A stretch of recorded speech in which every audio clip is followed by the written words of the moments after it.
प्यारे बच्चों नमस्कार। स्माइल एजुकेशन चैनल पर आप सभी का स्वागत है। बच्चों आज की इस वीडियो में हम कक्षा 4 की हिंदी सुमन भाग 2 है, जिसका अध्याय 7 यानी पाठ 7 है। क्या नाम है पाठ का? बोलने वाली माद। इस पाठ को हम सबसे पहले पढ़ेंगे, अच्छी तरह से समझेंगे। उसके बाद इसके जो भी सभी प्रश्न है उसके उत्तर मैं आपको बताने वाला हूँ। तो माद किसको बोलते हैं सबसे पहले हम देखते हैं। तो माद बोलते हैं छोटी सी गुफा है। एक जंगल में खरनखर नाम का एक शेर रहता था, यानी शेर का क्या नाम था? खरनखर। एक दिन उसे बहुत तेज भूख लगी थी।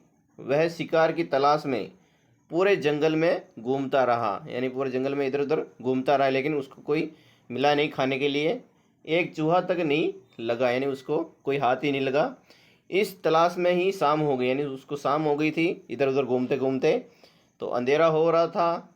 इसी समय उसे एक माद दिखाई दी, यानी छोटी सी आपको दिख रहा होगा चित्र में, ये माद दिखाई दी। रात काटने के लिए वह उसी में घुस गया। उस माद में घुसकर उसने सोचा इसमें कोई न कोई जानवर तो रहता ही होगा, यानी इतनी बड़ी माद है, इसमें कोई न कोई रहता ही होगा, जो आएगा उसको हम खाकर अपना पेट भर देंगे। जब वह आराम करने के लिए इसमें घुसेगा मैं उसे दबोच लूँगा। यह सोचकर वह उस माद में एक और डूब कर बैठ गया, यानी घुस कर बैठ गया था वो। और उसे माद में दधी पूंछ नाम का एक शियार रहता था। अगर आपके प्रश्न आ जाए कि माद में कौन सा मतलब जानवर रहता था, दधी पूंछ शियार। वह माद की ओर आ रहा था, यानी कि उसके घर की ओर आ रहा था, वो वहीं पर रहता था। माद के द्वार पर आकर उसने देखा तो उस शेर के पाँव के निशान दिखाई दिए। आपको पैर के निशान दिख रहे हैं, उसी तरह उसको भी दिखाई दिए। निशान माद की ओर जाने के तो थे, पर लौटने के नहीं थे, यानी कि अंदर गुफा के अंदर जाने के तो निशान थे, लेकिन बाहर आने के पैर के निशान नहीं थे।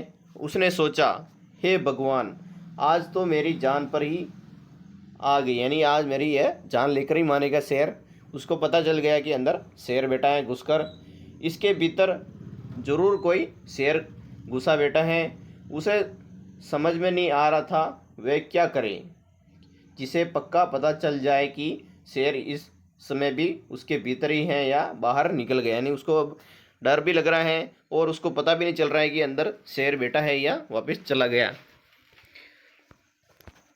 तो उसने सोचने से नहीं हो सकता, यानी वो सोचने से नहीं हो सकता।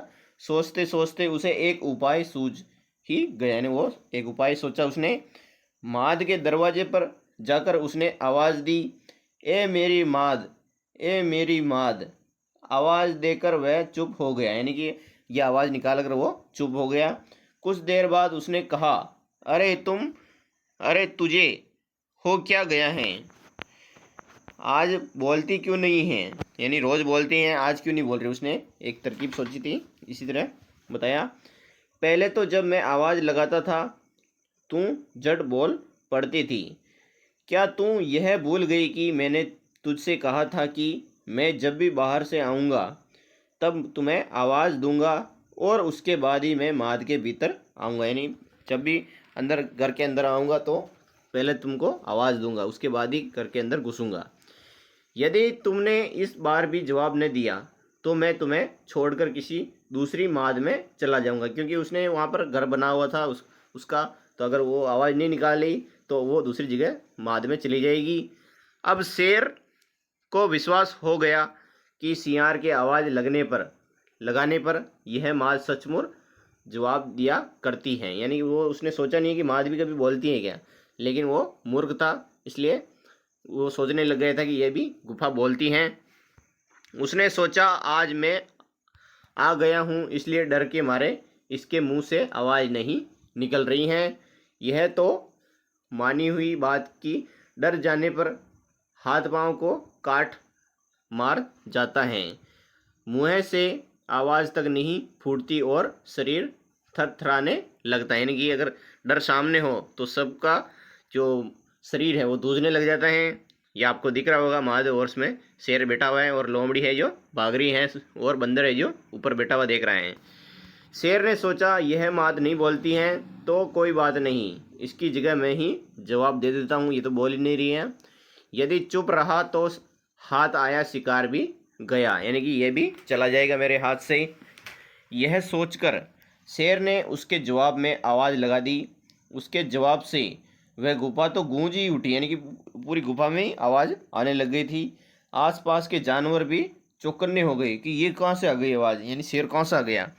तो सिंहार वहाँ से यह कहते हुए चंपत हो गया कि इस वन में रहते हुए मैं बूढ़ा हो गया हूँ, पर आज तक कभी किसी माद को बोलते हुए नहीं सुना था। यानी कि उसने ऐसे ही एक तरकीब सोची थी, तो वो तरकीब उसकी सफल रही नहीं थी। अगर वो नहीं सोचता तो वो क्या करता है, शिकार हो जाता शेर का। तो ये पंचतंत्र की कहानी है, बहुत ही अच्छी कहानी है। यानी कि अगर हम होशियारी से काम लेंगे तो जीवन में कभी हमको घाटा नहीं होगा और कोई हमें मूर्ख भी नहीं बना सकता और मार भी नहीं सकता है। अब इस पार्ट के जो भी प्रश्न हैं, यानी अभ्यास कार्य वाले प्रश्न हैं, जितने भी प्रश्न हैं मैं आपको उसके उत्तर बताऊंगा। आओ बात करें। पहला प्रश्न है, इस कहानी से आपको क्या शिक्षा मिलती है। तो इसका उत्तर होगा बच्चों कि इसके उत्तर में आपको लिखना है, इस कहानी से हमें यह शिक्षा मिलती है कि संकट के समय सूझबूझ और समझदारी से काम लेना चाहिए। दूसरा प्रश्न, यदि आप सियार की जगह होते तो क्या करते। आपको बताना है कि अगर सियार की जगह तुम होते तो क्या करते। तो इसके उत्तर में हम लिख सकते हैं, यदि मैं सियार की जगह होता तो मैं भी शेर से सीधा सामना करने के बजाय अपनी बुद्धि का प्रयोग करता और बच निकलता। अगर बुद्धि का प्रयोग नहीं करता तो वहीं शिकार हो जाता। तीसरा प्रश्न है, शेर ने सियार की बातों पर विश्वास नहीं किया तो नहीं किया होता तो क्या होता। तो उत्तर होगा इसका, यदि शेर ने सियार की बातों पर विश्वास नहीं किया होता तो वह सियार को खा जाता। यानी अगर वो सोच लेता कि यह गुफा तो कभी बोलती नहीं है, ये मेरे को मूर्ख बना रहा है। चौथा प्रश्न, कहानी का सबसे रोमांचक हिस्सा आपको कौन सा लगा और क्यों। तो इसका उत्तर होगा, जब सियार ने गुफा को आवाज़ दी और शेर डर गया। यह हिस्सा सबसे रोमांचक लगा क्योंकि इसमें चालाकी और हास्य दोनों हैं। यानी शेर भी डर गया था कि गुफा भी बोलती है, मैंने तो आज सुन रहा हूँ। तो उसके बाद सोचो और लिखो वाले बहुविकल्पिक प्रश्न हैं जो आपको मैं बताने वाला हूँ। तो गुप्त यानी गुफा में रहने वाले सियार का क्या नाम था, दधी पूंछ था। यानी भुक्त नहीं, दधी पूंछ था। पू आदो ये था, दधी पूंछ था गुफा में रहने वाले सियार का नाम।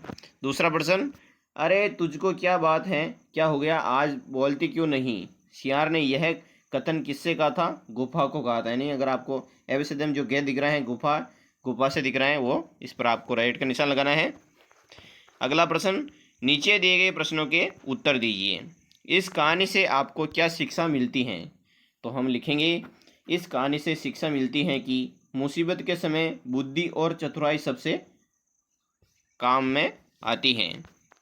दूसरा प्रश्न, सियार माद के अंदर क्यों नहीं गया। तो इसका उत्तर होगा, सियार ने माद के दरवाजे पर शेर के पैरों के निशान देख लिए थे, इसलिए वह माद के अंदर नहीं गया। अब है भाषा की बात वाले प्रश्न, जिसमें रिक्त स्थानों पर उचित संज्ञा शब्द भरकर वाक्य पूरा करना है।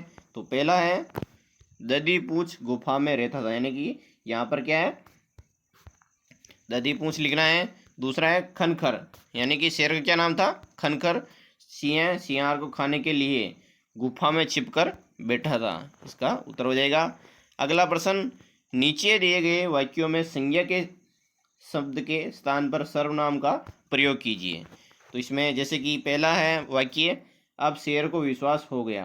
तो इसमें सर्वनाम का प्रयोग करेंगे तो अब उसे विश्वास हो गया, यानी उसे क्या है, सर्वनाम है।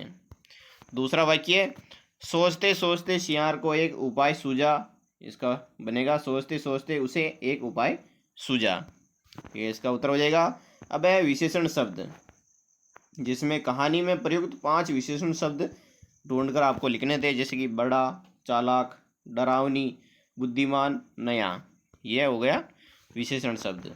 अब हैं अगले वाले प्रश्न, अनुमान और कल्पना वाले प्रश्न, जिसके सभी के प्रश्नों के उत्तर मैं बताने वाला हूँ। अगर शेर नहीं बोलता तो आगे क्या हो सकता था। तो इसका उत्तर होगा, अगर शेर नहीं बोलता तो सियार बचकर भाग जाता और माद से सुरक्षित बाहर निकल जाता। दूसरा प्रश्न, सियार के अलावा कोई और जानवर होता तो वह कैसे बचने की कोशिश करता? इसका उत्तर होगा, यदि कोई और जानवर होता तो वह अपने अनुसार चालाकी या तेज दौड़कर लगाकर बचने की कोशिश करता। तीसरा प्रश्न, यदि गुफा को बोलने की जादुई शक्ति मिलती होती तो कहानी का अंत कैसा होता?